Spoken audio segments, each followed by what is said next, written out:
प्यारे दोस्तों, ये महसूस करने में ज़्यादा समय नहीं लगता कि मुसलमान होने के नाते हम कितने धन्य हैं। अल्लाह ने हमें उसके साथ सीधा और खुला रिश्ता रखने की इजाज़त दी है। बीच में कोई बिचौलिया नहीं है। मुसलमानों के रूप में हमारे पास अल्लाह के साथ संवाद करने के दो मुख्य तरीके हैं। पहला तरीका हमारी 5 दैनिक प्रार्थनाओं के माध्यम से है, जो हम पर एक दायित्व है। इन प्रार्थनाओं में कुछ शर्तें हैं जिन्हें हमारी प्रार्थना के वैध होने के लिए हमें पूरा करना होगा। अल्लाह से संवाद करने का दूसरा तरीका है दुआ करना। प्रार्थना के विपरीत दुआ करने का कोई निश्चित समय या स्थान नहीं है। दुआ के लिए वुज़ू अनिवार्य नहीं है। हमें दुआ करने के लिए वुज़ू की भी ज़रूरत नहीं है। हमें किसी भी समय और किसी भी स्थान पर अपने हाथ ऊपर उठाकर अल्लाह से वो मांगने की अनुमति है जिसकी हमें आवश्यकता है। ये अल्लाह की बहुत बड़ी दया है। अल्लाह अपने सभी बंदों को एक बराबर मोहब्बत करते हैं प्यारे दोस्तों, लेकिन अल्लाह ने कुछ नियम कायदे बनाए हैं जो हम मुसलमानों पर लागू होते हैं कि हमें किन कामों को नहीं करना है और किन कामों को करना है। अल्लाह ने हमें झूठ बोलने की, धोखाधड़ी करने, लूटपाट मचाने, कत्ल करने, सूग लेने से मना किया है और हमारे लिए ये हराम करार कर दिया गया है। तो अगर हम इन कामों को करते हैं तो ऐसे में अल्लाह हमें अजाब देते हैं। आज हम आपको एक मौलाना साहब और जिन्नात के बच्चे का वाक्य सुनाएंगे जिसे सुनकर आप भी हैरान रह जाएंगे। ऐसे में प्यारे दोस्तों, आपसे एक छोटी सी गुजारिश है कि आप इस वीडियो को बिना स्किप किए आखिर तक ज़रूर देखिएगा ताकि पूरा वाक्य आपको समझ में आ सके। तो दोस्तों, एक मर्तबा एक मौलाना साहब नीम के पेड़ के नीचे मस्जिद के कच्चे चयन में बैठे हुए थे और बच्चे बुलंद आवाज़ में अपना सबक दोहरा रहे थे। जैसे ही कोई बच्चा ज़रा सी भी गलती करता तो मौलाना साहब उसे फ़ौरन ठीक करवा देते। बच्चे अपनी अलग अलग आवाज़ में सब पढ़ रहे थे। इतने में अचानक मौलाना साहब को एक संजीदा सी आवाज़ सुनाई दी। उस आवाज़ को सुनकर मौलाना साहब हड़बड़ा गए। कहने वाला कह रहा था कि मियाँ जी, अस्सलाम वालेकुम। मौलाना साहब जिन बच्चों को पढ़ाते थे उन सब की आवाज़ अच्छी तरह से पहचानते थे, लेकिन ये आवाज़ बिल्कुल अलग थी। तभी तो मौलाना साहब हड़बड़ा गए थे। मौलाना साहब ने जवाब दिया, वालेकुम अस्सलाम। उनके सामने तकरीबन 7 या 8 साल का एक लड़का सर झुकाए हुए खड़ा था और अंदर आने की इजाज़त मांग रहा था। मौलाना साहब ने कहा, आओ मियाँ, अंदर आ जाओ। अकेले आए हो क्या? कोई अम्मी अब्बा नहीं आए तुम्हारे साथ? ये सुनते ही लड़का सब बच्चों को फलांगता हुआ मौलवी साहब के करीब आकर हाथ बांधकर खड़ा हो गया। उसकी नजरें झुकी हुई थीं। उसने मौलवी साहब के सवालात का कोई जवाब नहीं दिया। शायद वो मौलवी साहब के अगले सवालों का मुंतजिर था। मौलवी साहब को खुद ही पूछना पड़ा, क्यों मियाँ, कौन हो तुम और कहाँ से आए हो? क्या कुछ पढ़ना चाहते हो? बच्चे ने जवाब दिया, जी हाँ मौलवी साहब, आप मुझे अपनी शागिर्दी में ले लीजिए। मौलवी साहब उसके मासूम सराबे में खो गए थे, लेकिन उस बच्चे की आवाज़ बाकी बच्चों से अलग थी। वो उसे घूरते हुए बोले, क्या तुम्हारा ताल्लुक इसी गांव से है? यहाँ तो लोग पंजाबी भी ठीक से नहीं बोलते और तुम हो कि उर्दू बोल रहे हो। लड़का ज़रा सा भी ना घबराया और बोला, वो दरअसल मौलाना साहब, मैं सामने वाले जंगल के पीछे जो गांव है वहाँ से आया हूँ, जहाँ नदी बहती है। आपको तो पता ही है, पिछले महीने मूसलाधार बारिश की वजह से वहाँ सैलाब आ गया था। इससे बहुत सारे दरख्त भी उखड़ गए थे और घर भी बह गए थे। हमारा घर भी इसी में डूब गया था।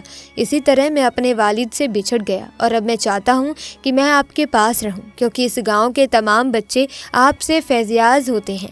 मैं आपके साथ रहना चाहता हूँ। इसी नीम के पेड़ तले इसकी बड़ी घनी छाँव है, मैं यही रहा करूँगा। मौलवी साहब ने जब उसकी बात सुनी तो हैरत से बोले, लड़के, तुम्हारी उम्र क्या है? कद काट से तो तुम 7 या 8 साल के लगते हो, मगर बातचीत तो बड़ों जैसी करते हो।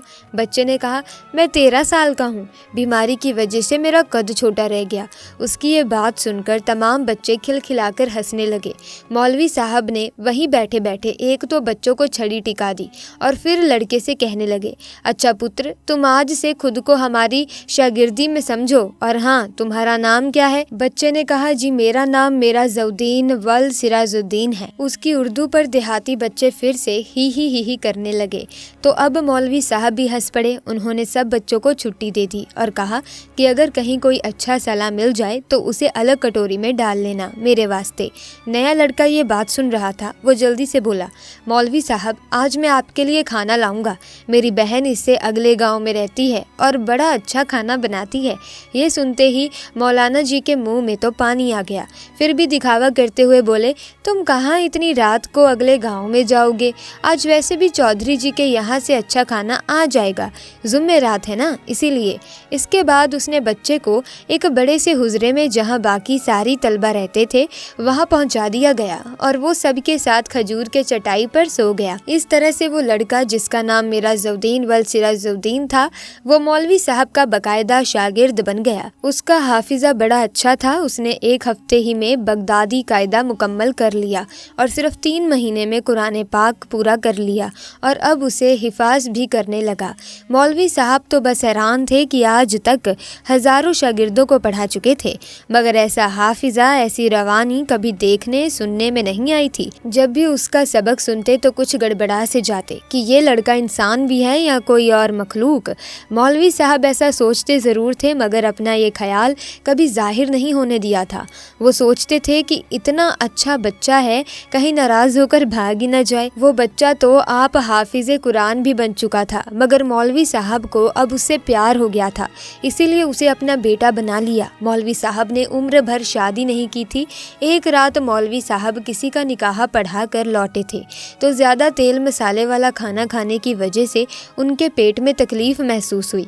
मौलवी साहब को जब भी बदहज़मी होती थी वो हींग का इस्तेमाल करते तो ठीक हो जाते थे, लेकिन वो हींग भी ख़त्म हो चुकी थी और दोबारा मंगवाने का मौका भी नहीं मिला था।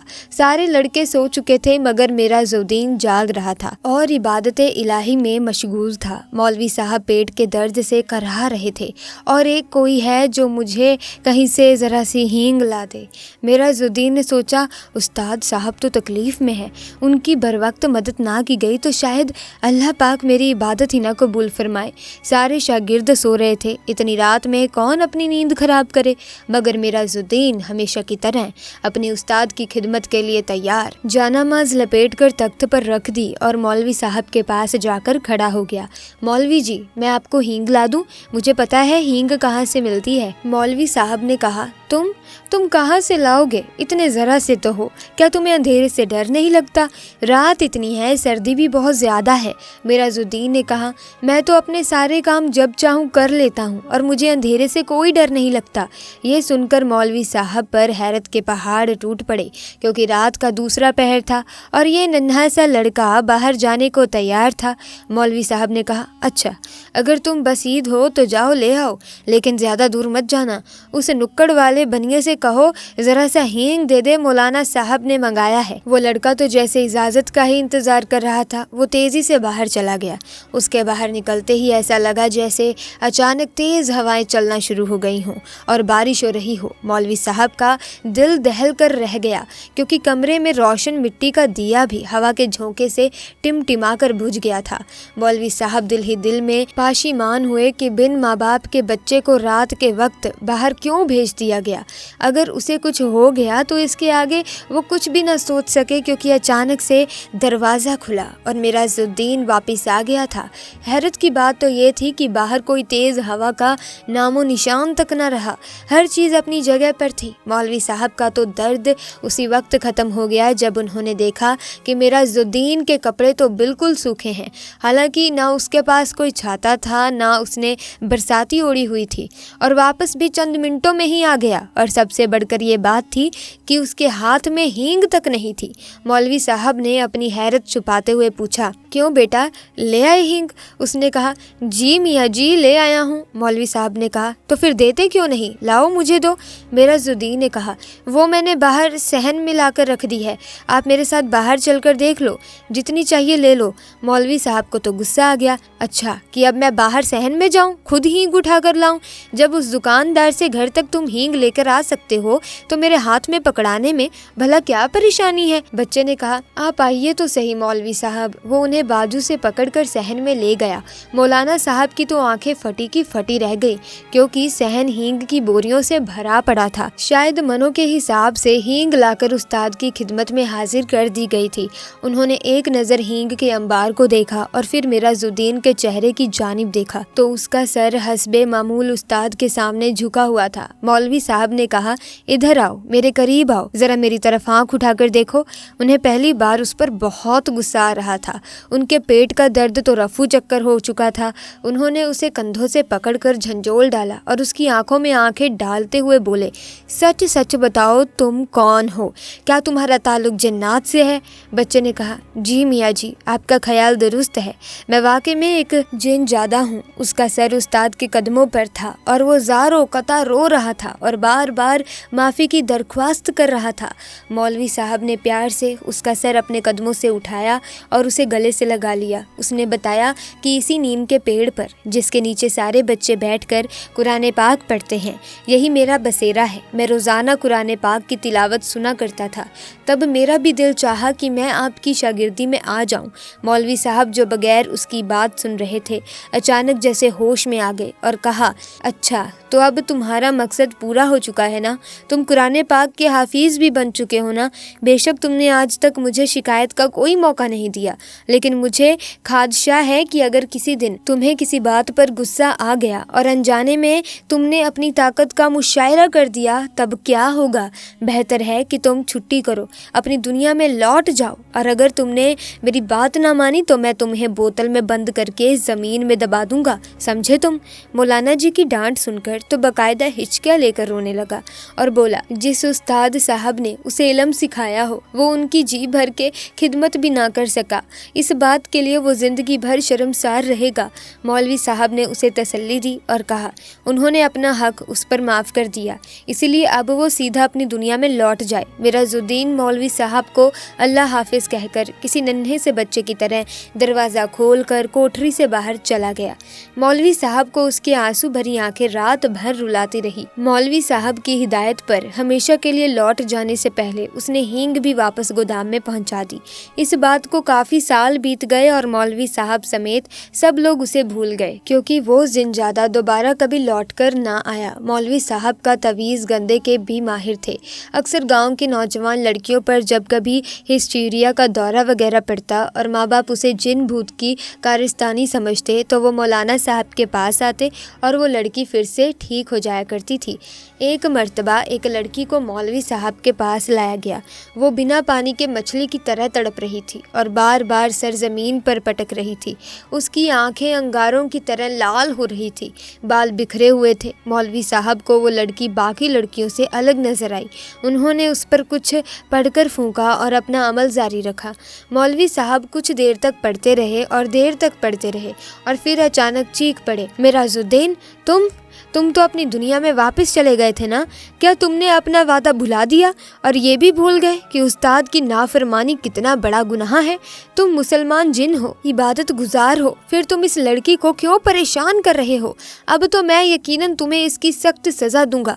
तुम इस लड़की को फ़ौरन छोड़ दो। अभी मैं तुम्हारा इलाज करता हूँ। मुझे तुम्हें बोतल में बंद करना ही पड़ेगा। जिन ने कहा, नहीं मियाँ जी, ऐसा ना करना, आपको अल्लाह का वास्ता, मैं वादा करता हूँ अब आपकी इस दुनिया में कभी लौट कर नहीं आऊँगा, मगर सिर्फ एक बार, आखिरी बार मुझे अपनी दुनिया में लौट जाने से पहले आपकी कदम बोसी करना है। आपका आखिरी दीदार करना चाहता हूँ मैं हरगिज़ ऐसी हरकत ना करता अगर मैं अपनी इससे पहले वाली कोशिश में कामयाब हो जाता। शायद आपको मालूम होगा कि गांव के ज़मींदार की ठीक उसी रात किसी ने चारपाई उलट दी थी जब मैंने आपको अल्लाह हाफिज़ कहा था। मेरा प्रोग्राम ये था कि यूँ इस बंदे के इलाज के लिए आपको बुलाया जाएगा और मैं अपने मोहतरम उस्ताद का दीदार एक बार फिर से कर सकूंगा, मगर मुझे नाकामी का मुंह देखना पड़ा, क्योंकि मुझे भगाने के लिए उन्होंने किसी को बुला लिया था। उसने मुझे सख्त तकलीफ़ और अजियत पहुंचाई, क्योंकि उसने मुझे वाकई में एक बोतल में बंद करके खेत में दबा दिया था। वो तो मेरी लगन सच्ची थी कि इस ज़मीन पर ट्रैक्टर चला और आज पूरे 10 साल के बाद मुझे रिहाई मिली, तो मैंने सोचा कि उस्ताद के दीदार के शौक़ में मैंने बड़ी सज़ा पाई है। अब तो मैं ज़रूर आपकी ज़ियारत करके रहूँगा, चाहे मुझे एक बार फिर से इसके बदले बोतल के अंदर जाना पड़े। बेहद अफसोस है कि मुझे ये तरीका इख्तियार करना पड़ा, मगर मेरी आज ख्वाहिश पूरी हो गई। अब आप मुझे बस आखिरी बार अपनी कदम बोसी का मौका दे दें। मैं अपने उस्ताद के कदमों की धूल को अपनी पलकों पर लगाना चाहता हूँ, आपके गले लगना चाहता हूँ। मौलवी साहब ने उसे लड़की को छोड़ देने का हुक्म दिया और उसे गले से लगाकर खूब प्यार किया और दरवाज़ा खोल दिया। लड़की एकदम होश में आ गई और मौलवी साहब की आंखें नम हो गई। तो दोस्तों, ये किस्सा एक मौलवी साहब और एक जिनजादे का था जो आज हमने आपको सुनाया है। यकीनन आज की इस दिलचस्प वीडियो में आपको जो वाक्य हमने बताया है ये आपको अच्छा लगा होगा। अगर हाँ, तो इस वीडियो को आप लाइक ज़रूर करना और साथ ही कमेंट बॉक्स में अल्लाहु अकबर ज़रूर लिखना। इसी के साथ प्यारे दोस्तों, अरबी भाषा में दुआ शब्द का मतलब अलग अलग हो सकता है। पहला अर्थ कि अल्लाह की स्तुति करना, दूसरा अर्थ अल्लाह की तलाश करना और उससे प्रार्थना करना, तीसरा अर्थ अल्लाह को पुकारना है। ये तीनों परिभाषाएं अल्लाह से दुआ करने के पीछे के मुख्य उद्देश्य का सटीक वर्णन करती हैं, जो कि हमें जो कुछ भी चाहिए उसके लिए उसे बुलाना है। पैगंबर मोहम्मद ने एक बार कहा था, दुआ पूजा का मस्तिष्क है। हमारा दिमाग हमारे शरीर के शीर्ष पर है। ये हमारे जीवित रहने के लिए भी आवश्यक है। यह हदीस में हमें दुआ करने का महत्व बताती है। एक अन्य रिवायत में पैगंबर कहते हैं कि पूजा का सबसे उत्कृष्ट रूप दुआ है। दुआ करना इबादत का सार है। यदि हम अल्लाह के साथ मजबूत रिश्ता चाहते हैं तो हमें नियमित रूप से दुआ करने से संलग्न रहना चाहिए। अल्लाह सब कुछ सुनने वाला है। अल्लाह को हमारी पुकार सुनना पसंद है। अल्लाह हमें कुरान में बताता है कि मुझे याद करो, मैं तुम्हें ज़रूर याद रखूँगा। अल्लाह हमेशा हम पर कृपा करता रहेगा और हमें अपनी कृपा से आशीर्वाद देता रहेगा जब तक हम उसे अपनी याद में रखेंगे। इसके अलावा दुआएं अपने आप में इतनी शक्ति रखती हैं क्योंकि वे कद्र को बदल सकती हैं। हमारे पैगंबर ने हमें बताया है कि दुआ के अलावा कोई भी चीज़ ईश्वरीय आदेश को नहीं बदल सकती। इसके अलावा दुआ हमारे निर्माता के साथ एक रिश्ता बनाती है। आप किसी से अधिक बात करके ही उसके करीब आते हैं। इसी तरह लगातार दुआ करने से अल्लाह के साथ एक मजबूत संबंध स्थापित होता है क्योंकि ये आपको उसके करीब बनाता है। सहाबा छोटी छोटी चीज़ों के लिए दुआ करते थे, यहाँ तक कि वे अल्लाह से अपने खाने के लिए नमक भी मांगते थे। एक हदीस में पैगंबर मोहम्मद उनसे कहा करते थे, आप में से एक को अपने भगवान से वो सब कुछ मांगना चाहिए जो उसे चाहिए, यहाँ तक कि अगर उसका जूता टूट जाए तो उसका फीता भी मांग लें। ये हमें सिखाता है कि अल्लाह से मांगने के लिए कोई भी चीज़ छोटी या बड़ी नहीं होती। याद रखने लायक एक और खूबसूरत अनुस्मारक ये है कि हमें एक बच्चे की तरह दुआ करने का प्रयास करना चाहिए। बच्चे छोटी छोटी चीज़ों के लिए भी दुआ करते हैं। वे अविश्वसनीय ईमानदारी और विस्तार के साथ चीज़ें भी मांगते हैं। हमें अपनी दुआएं बनाते समय ठीक इसी तरह होना चाहिए। विद्वानों का कहना है कि दुआ का विस्तृत और सामान्य होना बेहतर है बजाय इसके कि वो विस्तृत और सामान्य हो। दूसरे शब्दों में, अल्लाह को वही बताओ जो तुम चाहते हो। किसी ऐसी दुआ को सही ढंग से करने के लिए जिसे अल्लाह द्वारा स्वीकार किए जाने की अधिक संभावना हो, एक विशिष्ट शिष्टाचार और रूप है जिसका हमें पालन करना चाहिए। आपको अल्लाह के नाम और पैगंबर पर आशीर्वाद या सलावत भेजने के बीच में अपनी दुआओं को सैंडविच करने का प्रयास करना चाहिए। दुआ की शुरुआत अल्लाह के उन नामों का आवाहन करके करें जो आपकी दुआ के लिए प्रासंगिक है। उदाहरण के लिए, यदि आप अल्लाह से कुछ देने के लिए कह रहे हैं तो अल रज़ाक या अल वहाब नाम का उपयोग करें। यदि आप अल्लाह से बीमारी से छुटकारा पाने के लिए प्रार्थना कर रहे हैं तो अल शफी नाम का प्रयोग करें। अल्लाह के 99 नाम हैं, उनका उपयोग करें। अपने अनुरोध का उल्लेख करें। इससे विशिष्ट और विस्तृत बनाना याद रखें। आप एक ही समय में एक से अधिक चीज़ों के लिए भी दुआ कर सकते हैं क्योंकि अल्लाह की शक्ति और दया असीमित है। इसीलिए अगर आप अल्लाह से दुआ करते हैं, कुछ मांगते हैं, तो किसी पर भरोसा न रखें, किसी से कोई उम्मीद न रखें, सिर्फ अल्लाह पाक पर मुकम्मल भरोसा रखें। दोस्तों, अगर आपने अल्लाह पर भरोसा कर लिया तो ऐसी कोई भी दुआ नहीं है जो कबूल नहीं होती अगर आपने सच्चे दिल से दुआ करी होगी।